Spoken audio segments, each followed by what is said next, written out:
and resumed their march from the town of Chinnery into Indian-held Kashmir. On the Indian side of the border, troops in the city of Srinagar opened fire to disperse pro-independence demonstrators. From Pakistani Kashmir, our Foreign Affairs correspondent George Alagaya reports.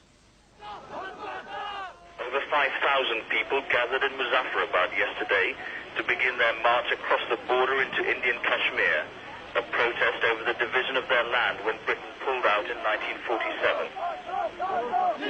The march is being organised by the Jammu and Kashmir Liberation Front, the oldest of several groups fighting for Kashmiri unity.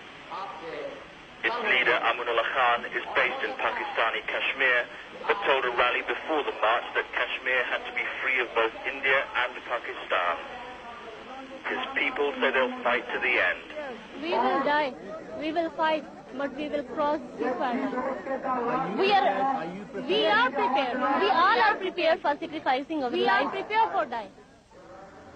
But the Pakistani government wants Kashmir under its control, though officials say that's not why they're trying to stop the border crossing. The JKLF hopes to cross the line at Chakoti, 6,000 feet high. For over 40 years, the ceasefire line has divided Kashmir. India and Pakistan have fought 3 wars across it, and the border remains a highly Pakistani-controlled sector of Kashmir. The demonstrators were attempting to march across the heavily defended frontier into the Indian sector. Many have been injured, and the Jammu and the Kashmir Liberation Front say its leader Aminullah Khan is amongst those arrested. The march is to commemorate the death 8 years ago of the leading Kashmiri independence. India and Pakistan have fought 2 wars over Kashmir, which is divided between them. The marchers were heading towards the border of the Indian sector when the Pakistanis stopped them near the town of Chakoti. From Kashmir, George Alagaya reports. There were about 2,000 supporters with Aminullah Khan, the JKF leader, this morning. Many had spent the night on the roadside, ready for what they said would be the final assault on the border. That, at any rate, was the plan.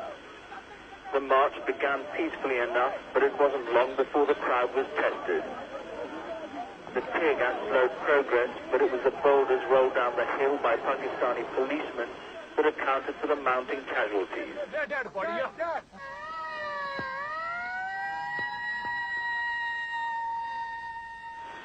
Later, security forces resorted to rifle fire, apparently breaking their pledge to use minimum force. There are 3 confirmed deaths and reports that the figure could be as much as 10. Over 20 are in local hospitals. The Pakistani government says it sympathizes with the marchers, but wanted to prevent even greater bloodshed at the hands of India's border forces. By late this evening, there were just 3 roadblocks of clashes. Several thousand demonstrators were trying to march from Pakistan-controlled Kashmir over the ceasefire line into the Indian sector of the province.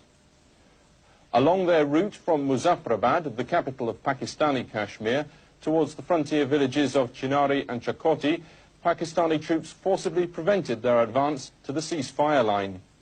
Pakistan's Prime Minister Nawaz Sharif said he regretted his forces had killed what he called freedom fighters. Then, in a pointed message to New Delhi, he said India must negotiate a Kashmir settlement, saying Pakistan cannot prevent these marches indefinitely. But demonstrators were on the streets of the Indian capital. Campaigners for Hindustan unity denounced Pakistan's claim over Kashmir. 40,000 Pakistani troops face an even larger Indian force either side of the ceasefire line. All day, both commanders were in hotline contact to prevent me. This is a complete betrayal of our cause by Pakistan and the Azad Kashmir government. They have completely betrayed, they have equated themselves with India so far as Kashmir is concerned. And we never expected this sort of savagery. We could have scored a lot against India. But they have deprived us of this achievement for the time being only. We'll inshallah get it. The sentiments are echoed on the streets of Muzaffarabad. Pakistani dogs, these women are shouting. Just days ago, India was their target. Both countries lay claim to Kashmir, but allegations of human rights violations in India's territory have long given Pakistan the advantage. It may have lost that now. Government officials say they came under intense international pressure to stop the march. But people here remember only that it was Pakistani policemen who stood in their way on the mountain border 2 days ago. George Alagaya, BBC News, Muzaffarabad, Kashmir.